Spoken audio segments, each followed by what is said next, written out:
Salut à tous, donc là du coup je suis arrivé au logement et c'est une tuerie.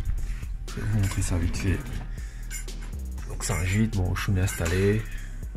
Voilà, voilà. C'est une pièce, c'est la pièce à vivre.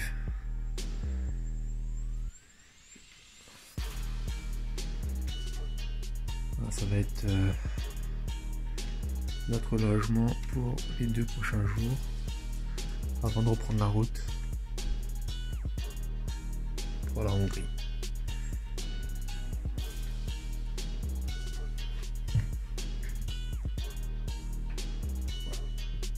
C'est plutôt spacieux, c'est plutôt cool. Et puis à l'arrière, on a une cour qui est tout à l'eau où je pourrais lâcher au Shun.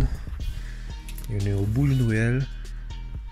On nous voit sans issue, donc voilà, on est tranquille. Ça a été une galère pour trouver un lieu, mais finalement, on n'est pas déçu, franchement. Allez, tchuss! Salut! Alors du coup, j'en profite que j'y pense, et avant de plus en avoir, on va faire une petite vidéo dessus, une petite séquence dessus. On va parler de la nourriture du chien. Un truc super important à gérer au fait. Déjà en temps normal à la maison, mais encore plus en voyage finalement. Du coup, moi, j'ai fait des paquets individuels, comme ça, que j'ai empaqueté comme ça. Donc, vraiment, je pense que ça ressemble à un paquet de shit le truc. J'avais peur qu'on me contrôle à l'aéroport pour ça, mais bon, c'est passé. Et du coup, là j'ai un petit problème avec Oshun, c'est qu'elle mange pratiquement un repas sur 2 ou alors elle grignote. Et c'est pas super parce que les trajets sont super longs, sont très fatigants, et du coup bon, quand le chat après il arrive en expo, il est claqué quoi. Donc là moi ce que je vais faire, c'est que je vais y mettre du fromage qui rit, et puis c'est bien ça, ouais, de la vache qui rit, et puis en espérant qu'elle mangera. Du coup ça c'est quelque chose qu'il faut un petit peu anticiper, prévoir des doses un petit peu en plus, parce que les trajets sont super fatigants, super longs. Et même si le chien il mange bien à la base, avec le trajet, t'as l'impression que le chien il est maigre en fait, qu'il maigrit à vue d'œil, alors que c'est pas forcément le cas, mais bon. Et moi, comme j'ai une chienne qui mange pas beaucoup déjà à la base, c'est pas une gluten, donc c'est un peu plus compliqué à gérer encore. Donc là je vais faire ça comme ça et puis on verra ce que ça donne. Donc vous aussi, si vous envisagez de faire un petit road trip avec votre chien, votre animal, prévoyez, anticipez. Et puis pour ceux qui sont au barf, pour avoir pu discuter avec mes collègues qui eux sont au barf, ils m'ont dit le barf c'est pas compliqué à gérer, hein, t'arrives à trouver de la viande partout, et dans les pays étrangers la viande est même moins chère, donc du coup il y en a qui préparent un petit pactage vite fait pour les 2 jours de route, et après ils achètent tout sur place, ils achètent en quantité, ils donnent ça à leur chien, et puis voilà. Allez, salut. Alors du coup j'étais en train de faire un petit peu les comptes, parce que ouais, c'est aussi ça, un road trip, de temps en temps il faut faire les comptes. Et un truc qui m'est venu à l'esprit, tu vois, un truc super intéressant, c'était de vous montrer, enfin vous parler surtout de l'importance d'éviter d'acheter des trucs sur les aires d'autoroute, ou dépenser trop dans les restaurants, parce que ça fait vite grimper la facture. Et là j'ai un bon exemple en plus, parce que c'est le premier soir où je suis arrivé, je suis resté à l'hôtel. Et comme je suis arrivé le soir, qu'il n'y avait pas de restaurant, enfin il n'y avait pas de supermarché et tout, j'étais obligé entre guillemets, hein, de prendre un repas dans le resto d'à côté, dans le resto de l'hôtel.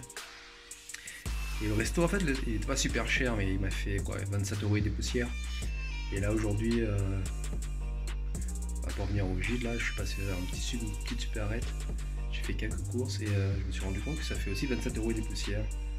Et ce qui est super intéressant, c'est que avec ces 27 € et des poussières là, je vais avoir à manger pour 3 jours je crois, alors qu'au resto je mangeais qu'une seule fois. Donc je monte ça vite fait. Donc ouais, ticket de caisse il est là. J'ai pris des pâtes, de la sauce tomate, du pain de mie, avec lesquels je vais me faire des sandwichs pour la route, histoire de grignoter en chemin. Après de l'eau épars, c'est ma cam. Là il y a de la marmite sur le feu, je vais faire les pâtes. Au frigo, j'ai pris une petite plaquette d'œufs. Je me suis pris aussi 2 plaquettes de jambon pour faire les sandwichs, un peu de salade. J'aime bien ça, la verdure. Et puis pour le petit déj, je me suis pris un petit pot de confiture. Et en calculant un petit peu ce que je peux faire avec ça, en fait, déjà je vais me faire un gueuleton avec du jambon et les pâtes.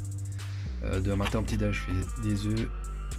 Et puis je me fais des sandwichs pour un premier mercredi. Il y a 6 tranches de jambon dedans. Je pourrais faire à peu près 3 sandwichs, je pense. 2 tranches de jambon par sandwich. Ça fait un beau sandwich. La salade, peut-être que j'emmènerai même avec moi sur la route. Que je mangerai ça sur la route. Puis du coup, le petit déj, voilà. Confiture, pain de mie. Un petit peu de thé, j'aime bien le thé. C'est super. Je vais même penser à faire un peu de pâtes pour emmener sur la route avec moi. Si je trouve un bol quelque part, je pense que je vais le faire. Ça sera super intéressant. Et du coup, ça me fera vraiment des économies. Ça évitera des dépenses un peu inutiles. Parce que là, j'ai pas forcément bien mangé. Hein. J'ai bouffé des chips sur le chemin. J'ai mangé des bretzels. Hier soir, j'ai pris...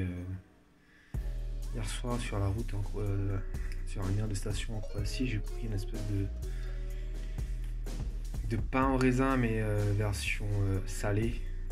Donc du coup, il y avait de la crème dedans, végétarien en plus, que de la crème dedans. C'était écrit végétarien, mais c'était même pas de légumes, il y avait que de la crème. Bon, bref, le truc pas forcément cool à manger. Donc voilà. Un truc qu'il faut garder à l'esprit, c'est autant faire un road trip pour le fun, autant faut éviter de dépenser trop non plus aussi, quoi. Donc, si on peut économiser là où on peut, on le fait. Hein. Allez, tchuss. Salut à tous. Alors aujourd'hui on est mardi. Donc là on se fait une petite balade aux alentours de la maison qu'on a louée. Bon, il fait super froid, il fait moins 2 degrés. Il a pas neigé cette nuit, mais voilà quoi, tout est givré. Mais en même temps c'est super beau, c'est super magnifique le truc. Voilà, donc là nous on en profite, on fait une petite balade. C'est que un peu les pattes et puis voilà quoi. On se dit à tout à l'heure, à plus tard. Je vais avoir plein de choses à mettre dans la vidéo, plein de choses. Il m'est arrivé plein de trucs durant ce road trip. Enfin, il m'arrive encore des trucs, c'est pas fini, j'attends vraiment la fin pour faire un petit bilan du truc. Mais oulala, ouais, il y a des choses à dire. Allez, on va continuer à profiter de la balade. On se dit à plus tard. Allez, tchuss.